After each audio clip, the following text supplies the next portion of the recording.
కూటమి ప్రభుత్వం ఏర్పడ్డాక ఈ యొక్క ఆంధ్ర రాష్ట్రంలో మహిళలకి భద్రత లేదు అని చెప్పడానికి అనేక కార్యక్రమాలు అనేక ఇబ్బందులు జరిగినాయి. దానిలో ముఖ్యంగా నేను గుంటూరులో చూసుకుంటే కనుక తెలుగుదేశం పార్టీకి సంబంధించిన వ్యక్తి ఏ విధంగా మహిళని బట్టలు తీయించేసి ఏ విధంగా అమ్మాయి ఎంత ఇబ్బంది పడితే కూడా కనీసం 3-4 రోజుల తర్వాత కానీ ఇది ప్రజల్లోకి వెళ్ళి వైఎస్ఆర్ కాంగ్రెస్ పార్టీ వాళ్ళంతా కూడా ఉద్యమం చేస్తే కేసు పెట్టారు తప్ప, లేకపోతే కనుక కాంప్రమైజ్ చేసే విధంగా ఈ కేసుని వాళ్ళు నీరు గార్చడానికి ప్రయత్నం చేశారు. ఒక మహిళా హోమ్ మినిస్టర్ అయి ఉండి మహిళలకి భద్రత లేకుండా మహిళలకి ఎవరికైనా ఇబ్బంది జరిగితే వెళ్ళి కనీసం కలిసే పరిస్థితి కూడా లేదు. ఆమె ఊరికే జగన్మోహన్ రెడ్డి గారిని వైఎస్ఆర్ కాంగ్రెస్ పార్టీ వాళ్ళ నాయకుల్ని వాళ్ళని తిట్టడానికి హోమ్ మినిస్టర్ శాఖ తీసుకున్న తప్ప లా అండ్ ఆర్డర్ కానీ అదేవిధంగా మహిళా భద్రత కానీ ఎక్కడ కూడా ఆమె చూసిన పరిస్థితి లేదు. చాలా బాధాకరం కూడా. నాకు తెలిసి హోమ్ మినిస్టర్ రాజీనామా చేయాలి. ఎందుకంటే ఇటువంటి సంఘటనలు జరుగుతున్నందుకు హోమ్ మినిస్టర్ రాజీనామా చేయాలని మాత్రం నేను డిమాండ్ చేస్తున్నాను. నేను అక్కడ మళ్ళీ ఎమ్మెల్యే కూడా మహిళనే. ఆమె కూడా చూశారు కదా ఏ విధంగా అంబటి రాంబాబు ఇంటి మీద దాడి ఏ విధంగా చేసిందో.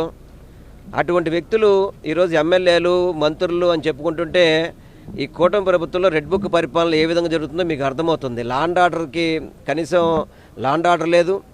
అదేవిధంగా ఈరోజు ఈజీ డూయింగ్ బిజినెస్లో కూడా 8వ స్థానానికి పడిపోయింది రాష్ట్రం.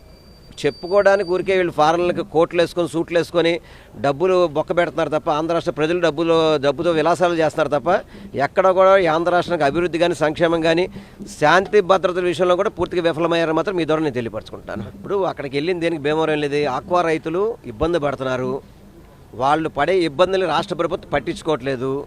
పట్టించుకోవాలని చెప్పిన ఉద్దేశంతో అక్కడ గట్టిగా ఉద్యమం చేయడానికి వాళ్ళ యొక్క గొంతుకు నింపడానికి వెళ్ళారు. అక్కడికి వెళ్ళినప్పుడు దానికి సమాధానం చెప్పలేక ఊరికే దొడిదారులు లేదా వెనకదారులు మాట్లాడతారు తప్ప ఇవాళ జగన్మోహన్ రెడ్డి గారు అనేక ప్రశ్నలు స్పందించారు. అక్కడ దాని మీద సమాధానం చెప్పే దమ్ము ధైర్యం ఉందో. దానికి ఏమంటే అచ్చెన్నాయుడు నా కంటికి ఆపరేషన్ చేశారు కాబట్టి నేను వెళ్ళలేదు, నా కంటికి ఆపరేషన్ చేశారు కాబట్టి నాకు తెలియదు. ఇయే సమాధానాలు అంటే మన శాఖ మంత్రికి కంటికి ఆపరేషన్ చేస్తే ఆ శాఖ అంతా డమ్మీ అయిపోతుందా? ఆక్వా రైతులంతా కూడా అలో లక్ష్మణ అని చెప్పని బాధపడుతుంటే వాళ్ళకి చేదోడుగా వాళ్ళకి దగ్గర తోడుగా ఉండాల్సింది ప్రభుత్వాలు. పొగాకు రైతులని గాలికి వదిలేసినాయి, రైతులందరూ కూడా గాలికి వదిలేశారు. ఇది యాక్చువల్గా రైతుల ప్రభుత్వం అని చెప్పని గతంలో ఎన్టీ రామారావు గారు చెప్పేవాళ్ళు. ఇది రైతులకి దగా చేసే ప్రభుత్వం మాత్రం నేను ఈ కూటమి ప్రభుత్వం అనేది మీకు మీ ద్వారా నేను తెలియపరచుకుంటాను. చూశారు కదా ఇప్పుడు జగన్మోహన్ రెడ్డి గారు ఒక మాజీ ముఖ్యమంత్రిగా ప్రజాదరణ కలిగిన నాయకుడు. ఆయన ఎక్కడికి బయటకు వచ్చినా కానీ వేల మంది జనాలు వచ్చేస్తుంటారు ఆయనకి సరైన భద్రత కల్పించకుండా ఆయనకి అనేక ఇబ్బందులు పడే విధంగా ఆయన బయటకు వస్తే జనాలు వచ్చేస్తారు కాబట్టి బయటికి రాకుండా ఉండడానికి ఏదో చేస్తారు. ఏం చేసినా కానీ ప్రజలే భద్రతగా ఉంటాం. పార్టీ నాయకులందరూ కూడా ఆయన కాపాడుకుంటాం. వీళ్ళు భద్రత ఇచ్చినా ఇవ్వకపోయినా జగన్మోహన్ రెడ్డి గారు ప్రజల్లోకి వస్తారు. ఆయన మేము కాపాడుకునే బాధ్యత మాది, ఇబ్బంది లేదు. అదే కదా జగన్మోహన్ రెడ్డి గారేమో మెడికల్ కాలేజీలు కడితే అది ప్రైవేటీకరణ చేస్తూ ఉంటారు, పోర్టులు కడుతుంటే ప్రైవేటీకరణ చేస్తుంటారు. రేపొద్దున కూడా మొన్న నేను ఇందాక ఎక్కడ సోషల్ మీడియాలో చూశాను, ముఖ్యమంత్రి కూడా పీపీపీ మూడ్లో పెడతారేమో అని చెప్పని, ముఖ్యమంత్రిని మంత్రులను కూడా పీపీపీ మూడ్లో పెడతారని చెప్పని ఆలోచన చేస్తారని చెప్పని ప్రజలు జోక్ చేసుకున్నారు. అంటే ప్రభుత్వ సొమ్ముని ప్రజలకి వాళ్ళ బినామీలకి దారాదత్త చేయడానికి పీపీపీ అనేది చేస్తారు. కాబట్టి దానికి తప్పకుండా ఏదైతే వీళ్ళు అన్యాయంగా ప్రభుత్వ ఆస్తుల్ని వాళ్ళ బినామీలకు అప్పచెప్తే మాత్రం తప్పకుండా మేము ఉద్యమం ద్వారా దాన్ని ఆపుకుంటే అవసరమైతే కోర్టులకు వెళ్తాము. అనేక ఏ చర్యలు తీసుకోవాలో మేము సిద్ధంగా ఉన్నాం కూడా మీరు తెలియపరచుకుంటాం.